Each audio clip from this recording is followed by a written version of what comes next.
Hello and welcome to episode 32, possibly 33 of the Slow Crafting Podcast.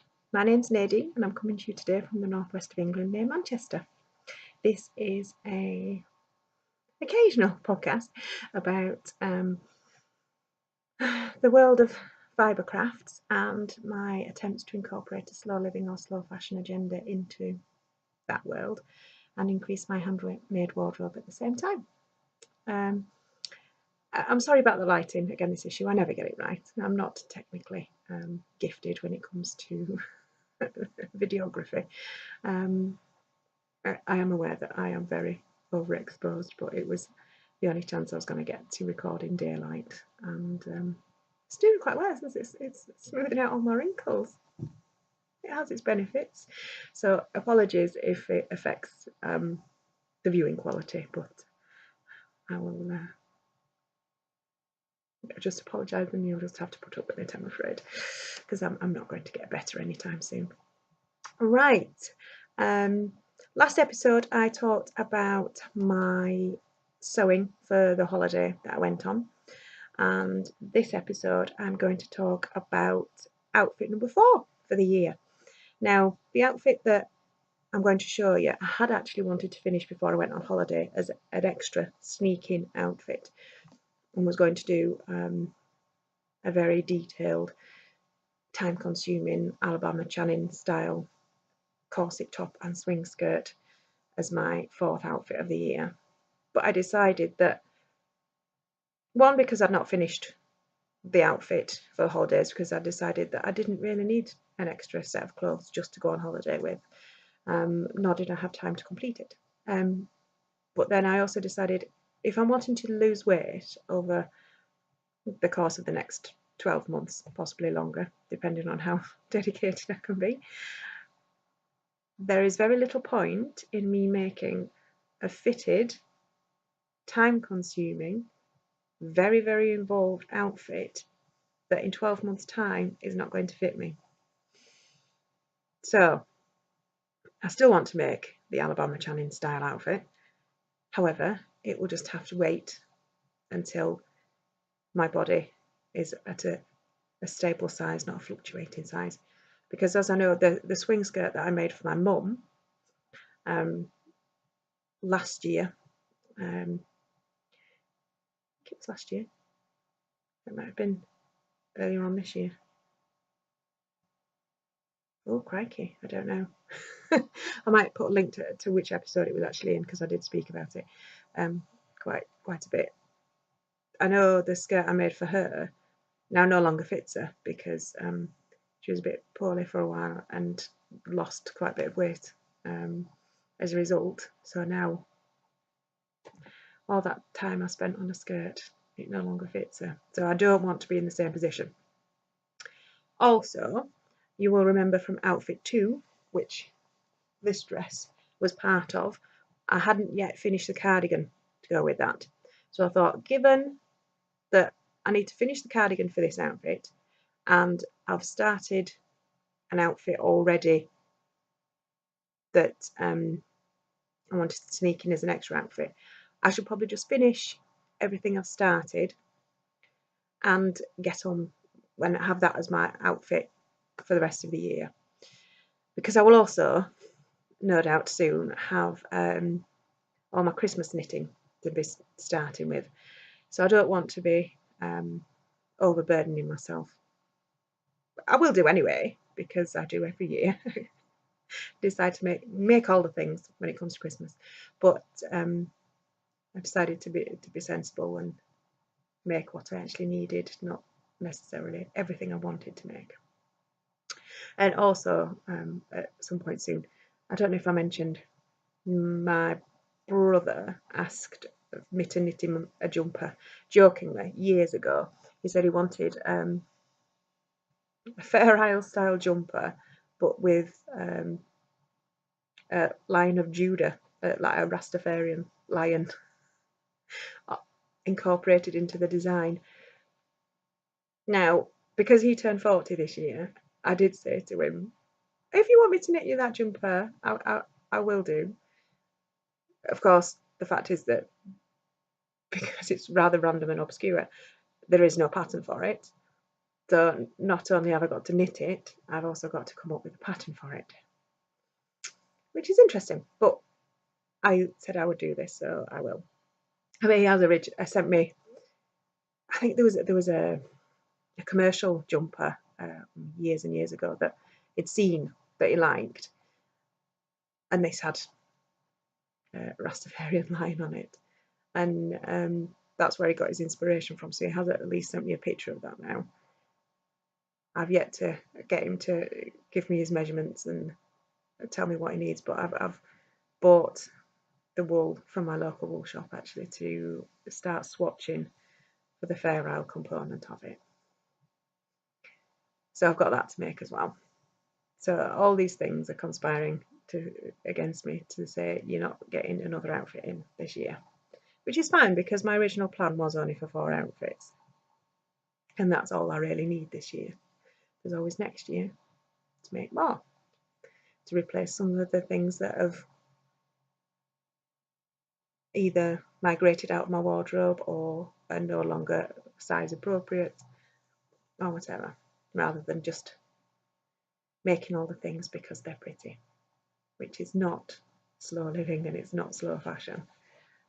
Well, not my version of slow fashion anyway, because I appreciate that slow fashion and slow living mean many different things to many different people, and I have absolutely no judgment if your version of it is different to mine.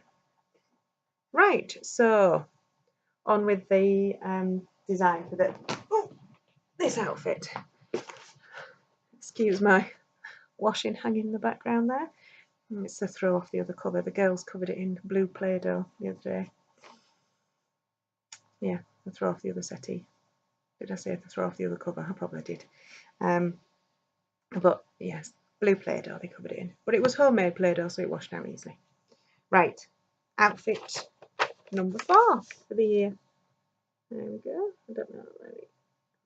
Now you have to excuse this being a bit scruffy because my pen exploded when I was in the middle of drawing this, so that wasn't very good. So we've got a Fair Isle hat, a textured cardigan, a lace and garter stitch shawl, and a 2-layered dress, and then some handspun socks. Right, we'll start with the shawl because I have actually finished that. Now, this is a modified version of the Makariri shawl by Francois Danoy from Aroha Knits. Now, the Makariri shawl was originally a free download when you signed up for a newsletter, I think. I'm not sure if you can actually download it anymore. I think for some reason she's taken it offline, but I will check and put the information here. But it's an arrow-shaped shawl, which I have yet to work out how to wear because it's absolutely massive. Now, I've not done it exactly as the pattern because there is quite a detailed lace section in 3 areas. But as I took it as my car knitting for when we went on holiday to Orkney, I didn't want to be having to cope focusing on difficult lace patterns on the drive up there, because I knew that my other half would be talking to me, my children would be talking to me, and I'd be wanting to look at the scenery. So I just did some very basic eyelet lace to replace the snowflake lace pattern that was in there. Now I've used handspun for this. I'll show you. I'll have to show you it in parts. Get it right way around. Right. This is how it starts at the end. So this creamy colour here, I don't know if you're going to be able to see that properly in this light, is some handspun white North Ronaldsay. The darker brown is some handspun brown North Ronaldsay. This section is again the North Ronaldsay, white and brown. This section here is actually some Massam, handspun Massam, and then the paler brown sort of is a Shetland humbug blend, so some blended colours, so a paler browns mixed with a creamy coloured Shetland. And the North Ronaldsay fibre came from a yarn from North Ronaldsay, and my brother actually bought me that a couple of years ago. The Massam and the Shetland Humbug will have either come from Adelaide Walker or Wingham Wool Works, because they're the two places that I tend to buy my breed specific fibres from. And then at the end I've done an I-cord bind off. You were just supposed to do a loose bind off, but I've seen some of the projects that done an I-cord bind off, and it looked really, really nice. But I'm not sure you'll be able to see how ginormous this is. But ooh, there we go. Now most of the body's in garter stitch, and I've not blocked this yet. So you've got garter stitch and then a couple of lace sections. I tend to, if I've decided that to wear this, I have to fold it in half along the spine, along the central double decreases, and wear it as I would an asymmetrical triangle shawl, because if I try and wear it as an arrow shawl, I have one of the long sections that comes almost to the floor at the back of me, and it's an interesting challenge, but it's really warm and it's really lovely, and I like that it's got a mix of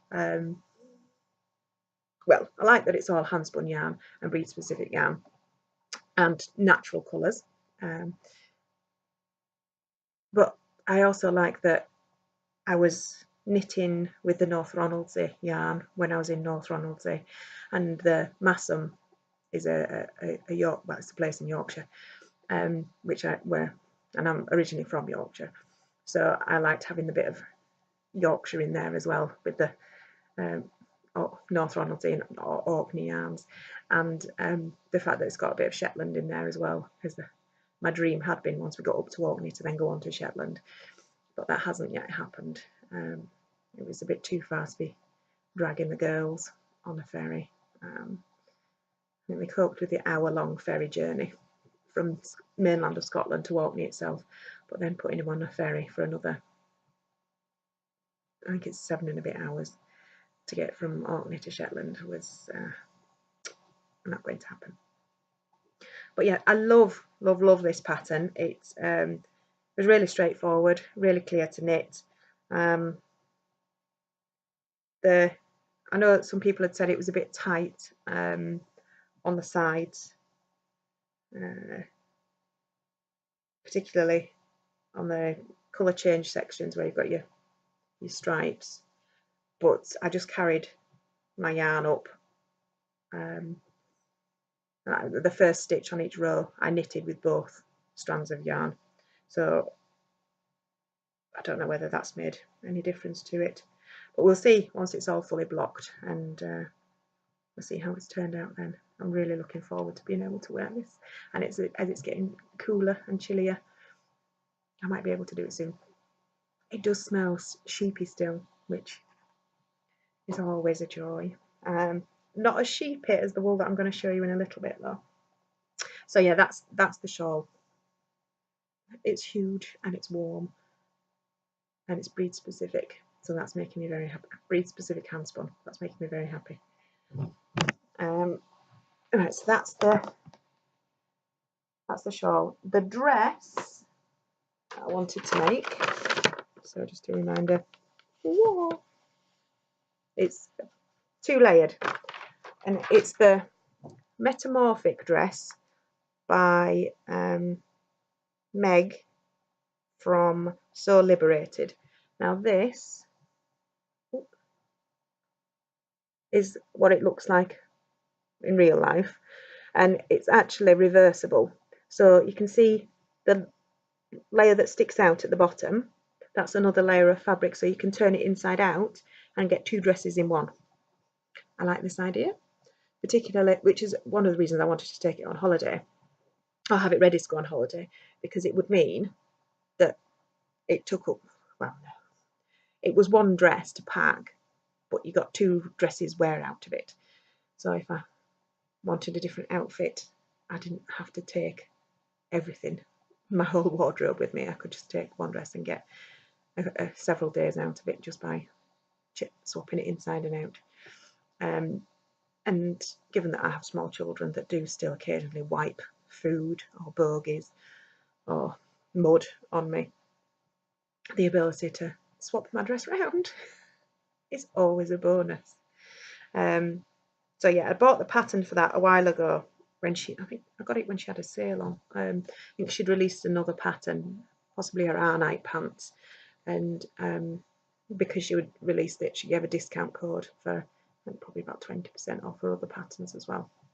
So I bought it then.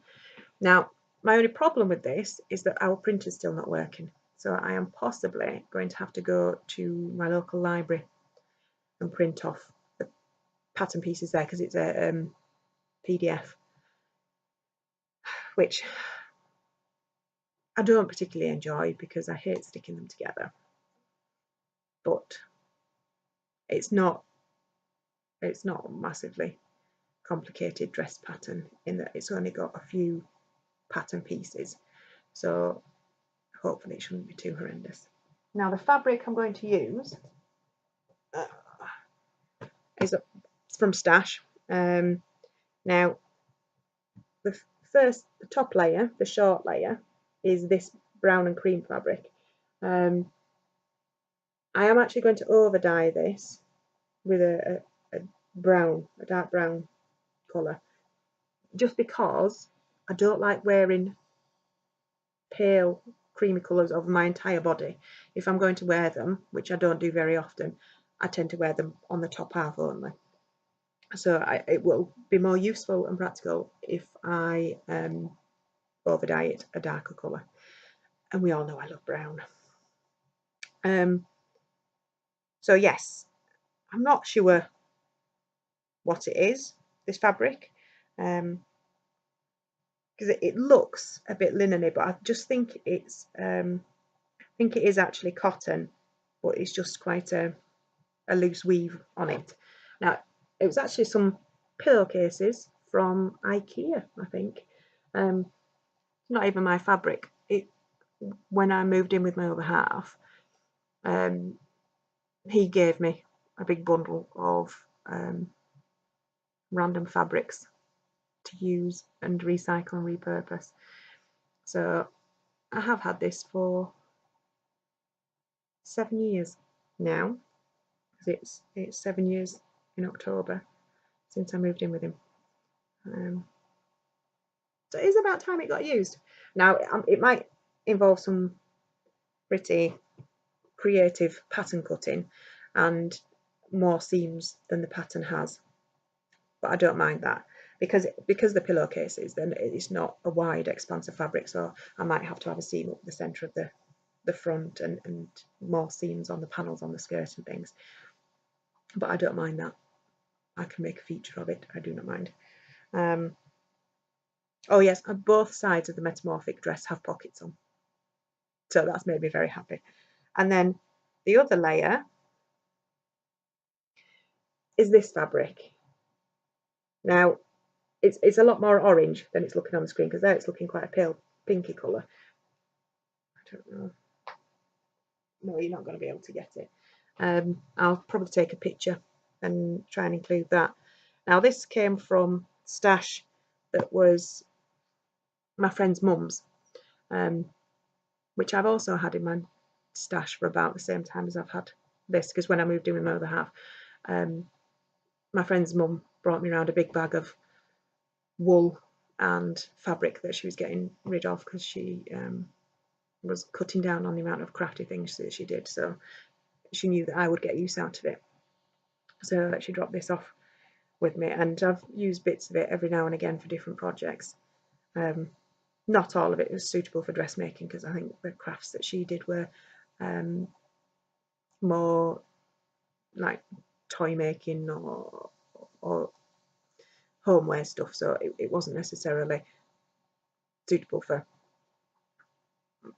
dress fabrics. So yes, now because this looks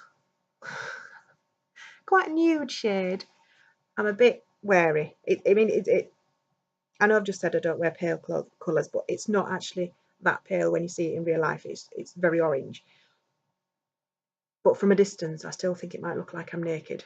Not that I have orange skin, but I was thinking of over dyeing this dark brown as well. But then I thought, no, I'm going to step out of my comfort zone and embrace a different colour in my wardrobe. And we'll see how that goes. But yeah, I mean, I think one of the reasons I thought about keeping it the orange is because it has got some variegation in it. You're not going to be able to see it in this light, but it's not just a matte colour. There are almost pinstripes of sort of a darker orange running through it at random intervals. I don't know whether that's just where it's faded over time or whether that was what the fabric was originally like. I can't say, but it's lovely, and I think this is just a cotton as well. But yeah, so that's the metamorphic dress. All right, the cardigan. Now I'm making this up as I go along. Sorry, I'm sat on a part of the wool which is not coming out, which is why I'm awkwardly fertling behind myself. Now, the wool that I'm using for this is from my local yarn shop. I don't think they do this online. Yeah, I think I've used this before. It's Worth Mill Yarns, Saddleworth. Now, the shop is not called Worth Mill, and the yarn company that makes it is not called Worth Mill. The shop that it's from is Woolly Knit, which is just down the road from me. And a lot of my wool that I talk about comes from there. Now, this is 100% wool. It's British wool, and it's quite rustic in texture. But I did find out the other day that Woolly Knits, I don't know whether it's its parent company or its sister company, but is the man who owns Woolly Knits also owns a yarn company called Shepley Yarns, which is it's a wholesale yarn company that do a lot of work with fashion industry apparently.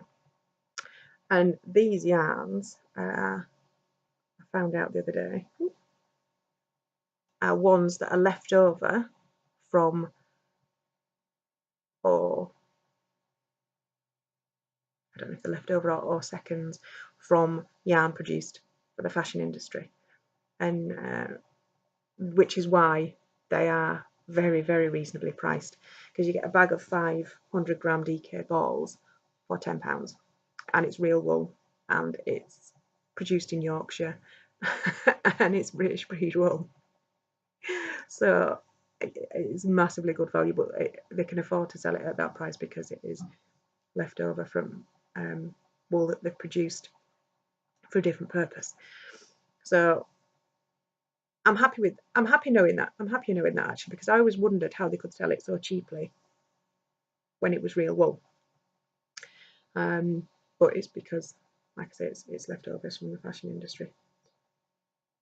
So it's nice that this is actually being sold and being able to be used, because I know recently there's been a lot of talk about the amount of waste and what happens to particularly fabric that's not used in the fashion industry, and there was videos of piles and piles and piles of fabric being burnt because the particular I've got hair on the screen because a particular fashion company didn't want their fabric being used or being sold off to anybody else. So I like that I can get a use out of this. But yes, it's a shade Cinnamon. Now the only thing I will say about this is that it doesn't tell you on it what yarn weight it is.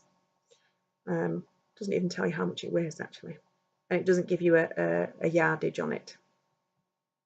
But I know that it's DK weight, and I know that it's probably going to be around 260 meters per 100 grams.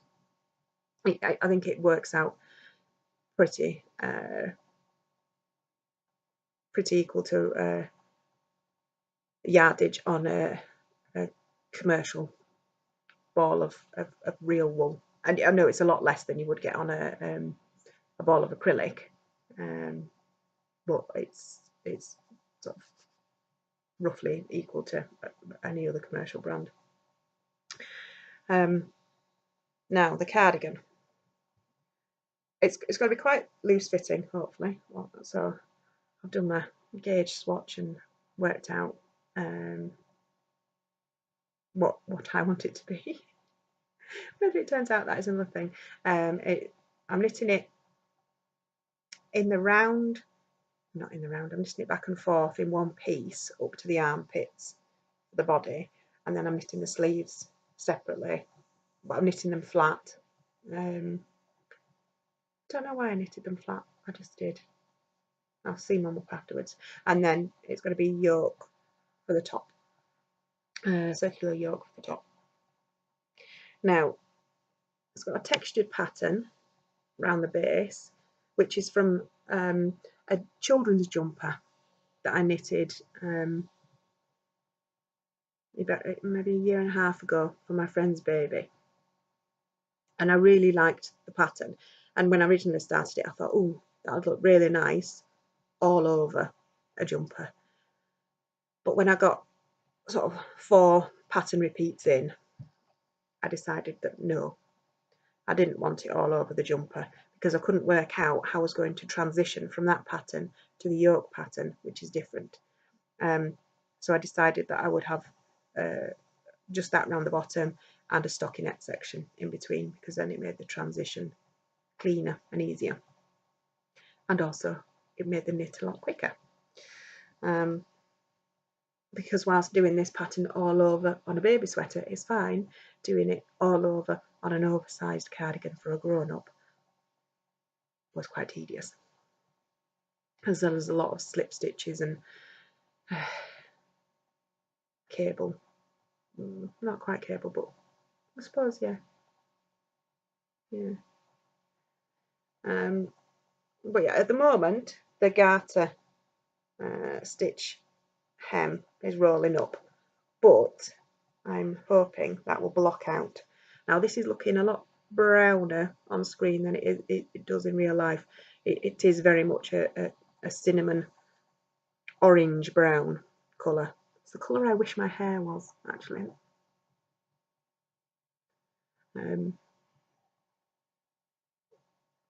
Well, yeah, I'm trying to think of what I need to say. The yoke pattern that I'm going to do for this is going to be out of my Japanese Knitting Stitch Bible, and will be, where is it?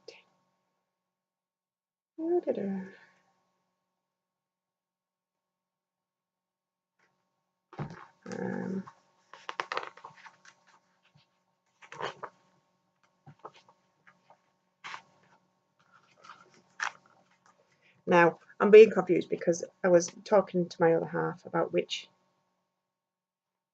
yoke would be the best, and he pretty much agreed with me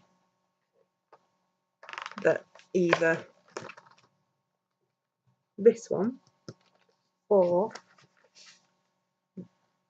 this one would be best. So I'm not entirely decided. I think possibly this one I'm going to go with, because it looks more straightforward, and I might lose the will to live with this one, but we shall see. We shall see when I actually get there, and once I've read through the instructions and which pattern repeat fits my stitch count at the yoke point more easily. So that's the cardigan. Oh, I've got another sleeve done, but that's just plain stockinette. And I've got the second sleeve is half finished. Now for the sleeves I use the details from an existing pattern that I've knitted before and I know knits and fits my arms. It's from the Maver jumper by Marie Wallin. I use the sizing for the sleeves on there, for the sleeves on this, because that's a yoked top as well, and the sleeve sizing on there is quite generous. And I know quite a lot of people struggle with sleeve sizing on some patterns because people's arms come in different sizes.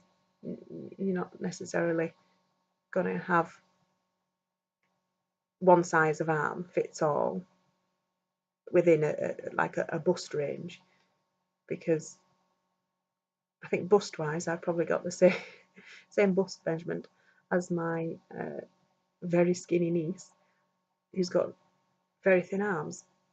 So there's always variation, and it's nice that I found a size that fits me and I know that I can knit reliably. Right, so that's that. Now the hat that I've shown was actually a birthday present. It was the kit for this hat from my sister-in-law. Now it's the Rackwick knitting kit, and it's for a beret or tam, and it's a stranded knitting, and it's not available on Ravelry. It was in the kit, or similar kits, not this particular kit, are available online from a shop in Orkney. Because I checked last night before I recorded this. The shop is called Judith Glue, and she does similar kits for hats, and I think she does, I don't know if there are some like Fair Isle knits on there as well. But yes, the similar kits are available on there. I've started it, and I started the band. Now this looks tiny. This has got to fit around my head, but because it's a beret or a tam, it doesn't fit in the same way that a beanie does. It just sort of perches. So I don't know if once it's blocked, whether it'll fit differently or better or what. But I am a bit wary about the sizing on this. If it doesn't fit me, I do have a backup plan for a hat, and this might have to be for one of my children. But yeah, this is oatmeal coloured wool that came in the kit. It doesn't tell you much about the wool. This smells very, very sheepy, like take your breath away sheepy. And from the feel of it, it does feel like it's got some lanolin left in it. It's very, very fine. So you knit it up on sort of the appropriate size needles for a 4-ply, but I'm sure this is a light fingering to a 3-ply, possibly heavy lace weight size. Sorry, I know I just said this is really sheepy, but I can't stop smelling it. It is lovely. And now the colour work is knitted with this really odd yarn. It's like I'm assuming it's some kind of boucle. I don't know what the core is, the black bit that you can see. I'm guessing that it's not a natural substance. It's probably a polycotton or something as the central core. But the colourway it's done in these colours. Oh, these colours. And it was really funny because when I opened it, my sister-in-law said, "Oh, I didn't know what colours to choose. My friend had to help me because I thought, oh, I didn't know what you'd like. But the cardigan that I was wearing was the Afmeli cardigan that I showed in a few episodes ago. And that basically has these colours in it. in the colourwork on the yoke. So it was absolutely perfect because it was just like, look, it matches the cardigan that I'm wearing. So that's another good thing about this, is that it matches other things in my wardrobe. So yes, that'll be really interesting to work with and see how that knits up and what size it comes out at the end. Now, the socks that I'm knitting, I need to get because I've left them somewhere.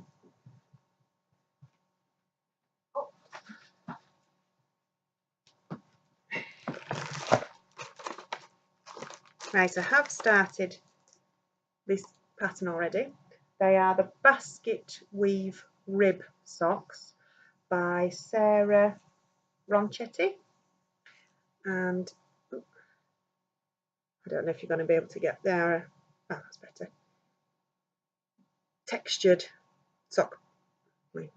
rib sock pattern. Now for these, I'm using some hand spun Wensleydale yarn that I've then over dyed with tea and iron tablets.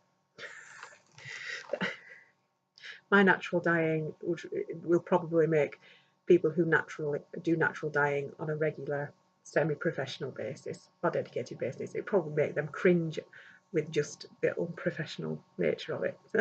Just like, we'll just throw this in a pot and see what happens. So yes, I made my dye bath with the tea and put the yarn in it, but I didn't keep it on the heat to sort of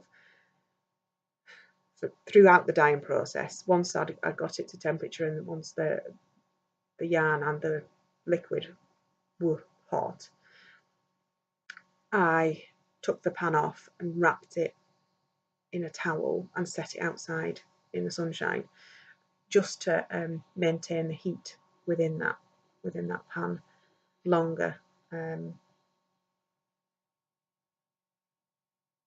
because I didn't want to use that much gas. If I could find a way of achieving the same results but without using as much energy, I was happy with that. Now, originally I'd wanted a variegated sort of almost speckled yarn, but I was a bit heavy-handed with the crushed iron tablets. When I say iron tablets, I mean, I don't know if they're ferrous sulfate, possibly. But if you've got low iron levels in your blood, if you're slightly anemic, in the UK, you get prescribed iron tablets. Now, after having both sets of my children, and I ended up having transfusions after them both, so I had problems with iron levels in my blood after both sets of children. So I had a stockpile of iron tablets that I hadn't used up, because there were part packets that I completed as long as I needed to, and didn't need to use the rest of the packet up. And obviously you can't just throw your tablets away in with your normal household rubbish.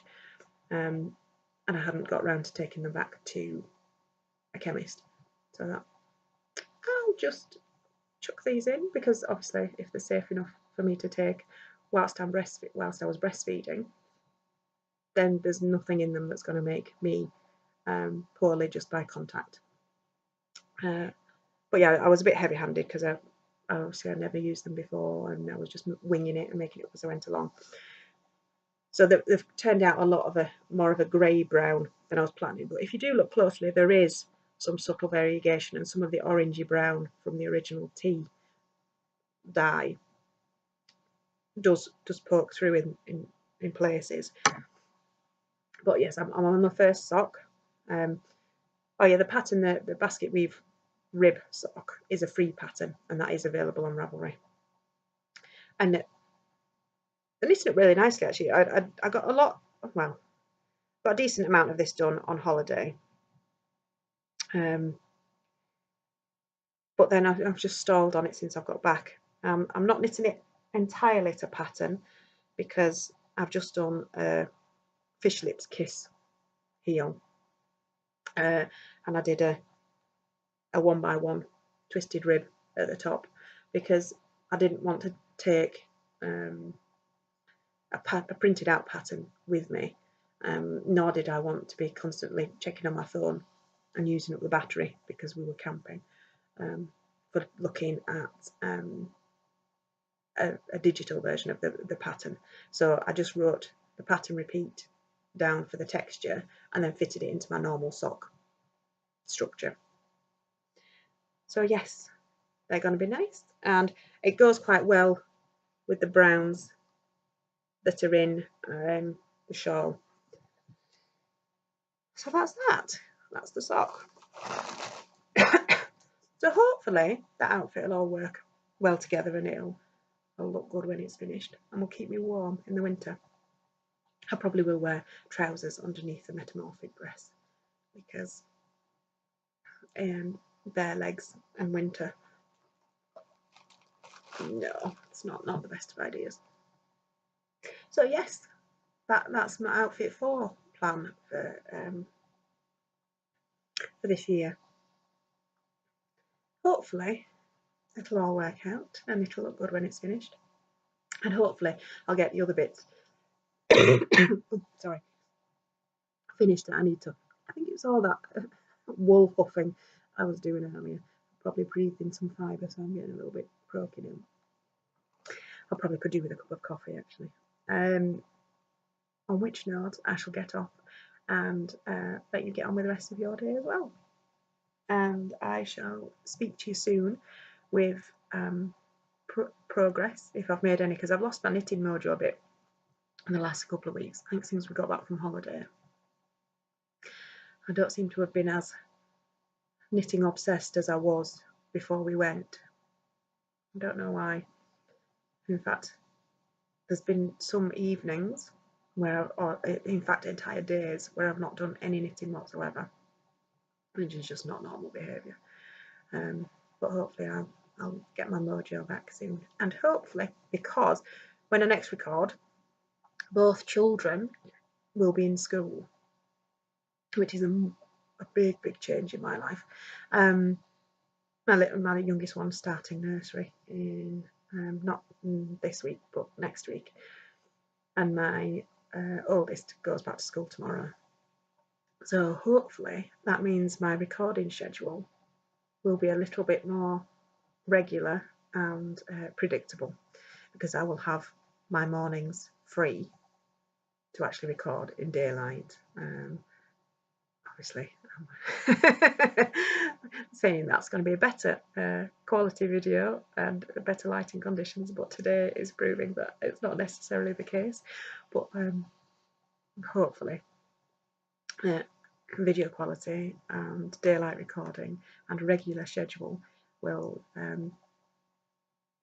make for a better podcast from 2 weeks' time onwards. So yes, thank you very much for bearing with me today. It was quite an epic one for me. I don't normally go on this long, but I shall speak to you again soon. All right then, take care. Bye bye.